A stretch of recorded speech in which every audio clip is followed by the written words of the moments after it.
serve is actually how we go through all the steps of the serve. But before we start with the serve, I just want to tell you something, how you can actually practice your serve on your own. Basically, you can have a big basket, just probably you have 20 or 30 balls minimum. Or you can load your pockets really with balls and then you practice on your own as well if you don't have a basket. But I usually have a hopper or a basket that have at least 20 balls or 30, and it's not really expensive. Even if you have a dead or flat balls, you can practice your serve. This is the only one that you can practice with flat serves, just your serve.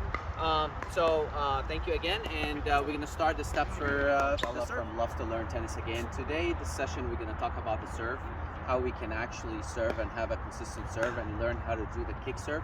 But before we're gonna start doing that, we really need to learn how do we hold the racket for the grip. So you probably heard about the grip for tennis is called continental grip.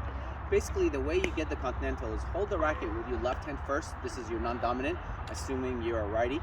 And then what we can do with the right hand, we're gonna bring our right hand down to the left side of the racket as if it's a shooting rifle, and then you just slide it to the left a little bit. So basically you're gonna have it towards the left bevel right there. This is where you're gonna hold the bottom of your thumb towards the left side, and you grab it, and just like that, it's called the continental grip. And basically that continental grip gonna help you to kick or giving him more aggressive, more power on your serve. So definitely this is where we need to start right here. Our left foot will gonna be pointing to the right post. If you don't see it, understand, but think about the right post of the net. And then the back foot is gonna be all the way parallel to the side fence. So again, the foot are here to the right post, my right foot to the back, and then hold it again with my left hand. I slide it to the left side with the continental as a shooting rifle, but on the left side bevel of the racket. And then all we have to do right now, we're gonna practice how we're gonna toss. But before that, on the grip and the stance, we're gonna work on how we're actually gonna toss and reach up for the ball to serve. So basically, again, we're gonna stand sideways, the right foot to the back, and then we're gonna have our continental grip as we learned. We're gonna have the racket behind us, facing up. Now the left hand is gonna be in front of us. Think about you making a line between the ball and the racket, and then you're gonna toss upward and catch. Think about it again. You can practice again, toss upward and catch.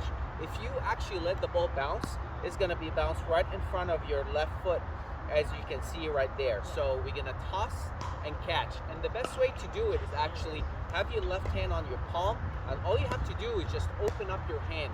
The ball doesn't really spin.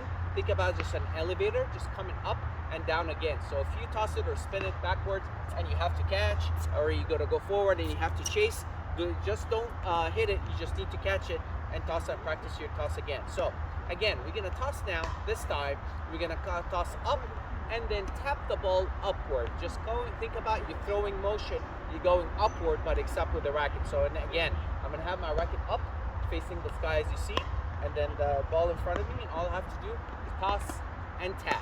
One more time. I'm gonna have it here, toss in front of me, and then just tap all the way up. Last round, we're gonna have our left hand up and then the racket up, and then just toss and tap. So think about again the tapping and getting the final motion that we're gonna have is after the throwing motion. It's called the follow through or pronation. So as we're standing here, and then we're gonna toss, we're gonna go up, but think about how the racket comes across. Keep going to your right and then come down and across. They actually call the pronation. So when you have your left hand up, you going up on the ball for the toss and then coming down and across. Now I'm gonna show you with the ball, with a real ball, how to do it. So I'm gonna have my left hand up again. I'm going to the right and come down and across. This is where you're gonna get also your kick serve. How do you gonna come up and then finish down and across this way? So again, I'm gonna have it here. I'm gonna toss and then come up and across. Last round, I'm gonna toss, come up and across. One more time.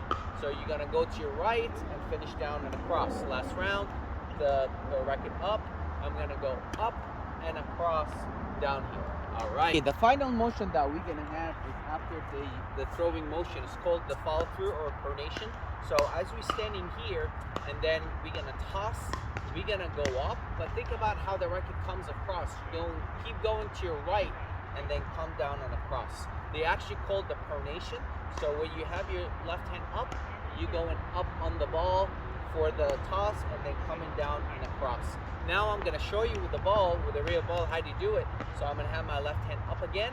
I'm going to the right and come down and across. This is where you're gonna get also your kick serve.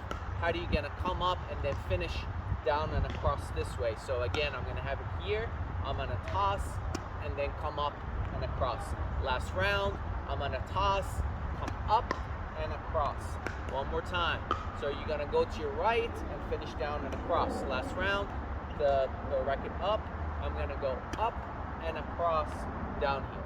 All right. Okay, now we're gonna go through the full motion of the serve. I actually how to start from down here and then go up. So the first step that we're gonna do, go in the stance again, the grip like what we worked on, and then have the ball in front of us here. You can bounce a couple times. Usually pros are that's their routine while they're getting the racket back. But once you get the racket here and the ball right next to you, you're gonna practice the toss and getting the racket back at the same time. So we're gonna do this. I highly recommend you do this like 5 or 10 times without even serving. So at the time we're tossing, we're getting our racket back behind us and then catch again. 1, 2. You can also bend your knees if you like, but if now you can just get at the time you toss, you're getting the racket behind you and face down. Then one more time. You're getting here and getting behind you. You always keep it like the same time, like in sequence. They go in together. As the toss, as the ball goes up, racket goes behind my head. Ball goes up, racket goes behind my head. And then the last thing is just to finish with the fall through and going upward like what we did and coming down and across. So we're gonna toss, then go up and across. One more time. We're gonna toss, going up and across. One more time. We're gonna toss, going up and across. One more time. We're gonna toss, going up to the right. Remember, you're going to the right. One more time. You're going toss, going up to the right and go down. Last one. Do it again. We're gonna toss and going up to the right and coming down. One last one. We're gonna toss and going up to the right and coming down.